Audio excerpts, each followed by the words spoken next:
awalnya itu kita berawal dari apel Dandim terpusat di Jakarta.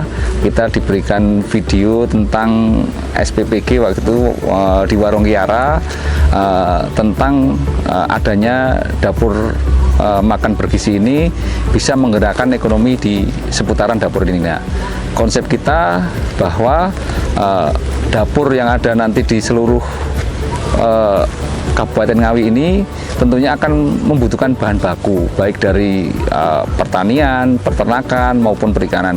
Konsep kita ini karena ini adalah SPPG nomor 1 di Ngawi, artinya ini percontohan, ya kami buat semacam role modelnya nanti di wilayah-wilayah sekitar, yaitu yang terdiri dari sistem pertanian yang terintegrasi dengan pertanian, dengan peternakan, perikanan, dan di sini juga ditambah ada perkebunan. Jadi kita akan memberikan semacam edukasi bahwa ekonomi itu akan bergerak gara-gara adanya dapur ini, adanya SPPG ini. Dari sisi tenaga kerjanya, dari sisi suplai bahan baku, kita menyuplai sayuran, kita menyuplai daging, kita menyuplai telur. Nah, ini perputaran bisnis ini dimulai dari bawah. Nah, ini juga kita mengawal kebijakan Pak Presiden kita bahwa ekonomi akan bergerak dengan adanya dapur makan bergizi ini, diikuti dengan integrated farming yang kita buat. Untuk budidaya yang kita lakukan ini, untuk pertanian ini kita mensupport dapur kita, yaitu kita menanam sayur-sayuran. Di situ ada kangkung, ada bayam, ada terong, ada cabai. Nah, ini kita untuk mensuplai dapur kita. Untuk perikanan kita ada ikan mujair, ada ikan lele, kita siapkan. Kemudian untuk peternakannya kita ada bebek, terutama ada ayam telur yang bisa di sana, dan ada ayam kampung juga kita ada di sini. Ini nanti ada fungsinya tersendiri untuk untuk peternakan sendiri. Kemudian untuk peternakan juga di lain itu juga kita ada kambing, ada sapi. Nah, itu untuk semacam role model untuk menggerakkan ekonomi di daerah yang ada di masyarakat sampai dengan saat ini. Untuk perikanannya ya lele sama mujair ini untuk kita suplai ke dapur. Lelenya kita masak di dapur untuk ke makan bergizi ini. Untuk perkebunannya di sini ada tebu, kemudian kita juga tanam alpukat. Nah, ini masih proses karena ketika kita di Jakarta, kita apel Dandim juga ada program agroforestry yang atas perintah Bapak Kasat kita melaksanakan penanaman alpukat.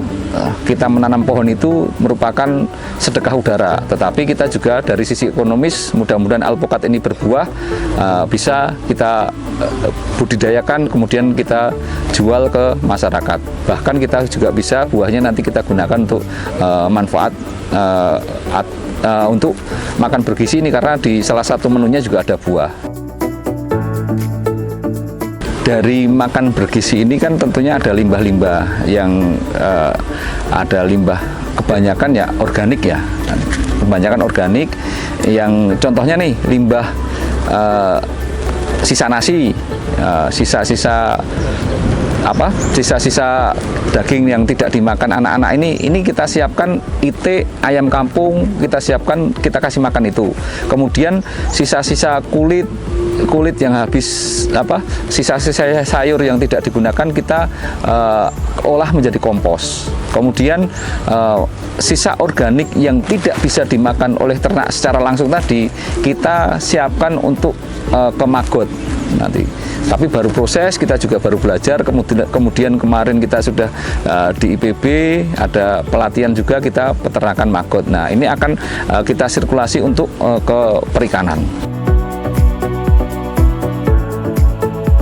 Untuk kotoran ternaknya, sapi maupun kambing kita gunakan, jadi kembali semua berputar. Jadi semacam suatu siklus bahwa ini juga merupakan organik. Tetapi dari tanah ini, tanah yang kurang begitu subur, kita injek dengan berbagai macam pupuk, artinya pupuk organik. Unsur hara yang ada di lahan ini mulai ya mulai berproduktif karena memang kekurangan nitrogennya. Kita juga ambil amonia ataupun ambil kotoran sapi, kotoran kambing tadi, kita campur, kita olah untuk di kebun kami. Progres ke depan ya pengennya semua ini bisa bermanfaat untuk program Pak Prabowo tentunya, atau bermanfaat bagi masyarakat sekitar, terutama bagi Ngawi. Nah, harapannya ya nanti apabila ada SPPG yang lain di tempat-tempat lain yang ada di Ngawi ini bisa mencontoh atau SPPG yang di Kodim ini menjadi role model bagi SPPG yang lain untuk menggerakkan ekonomi sekitarnya. Contohnya nanti ketika di daerah lain ada rumah-rumah tangga atau dikoordinir oleh RT, RW atau Pak Desa membuat polybag tanam bersamaan, dipanen kangkungnya atau bayamnya untuk menyuplai dapur bergizi tadi. Jadi intinya harapannya ya bisa menjadikan role model bagi masyarakat sekitar untuk mensuplai dari SPPG ini.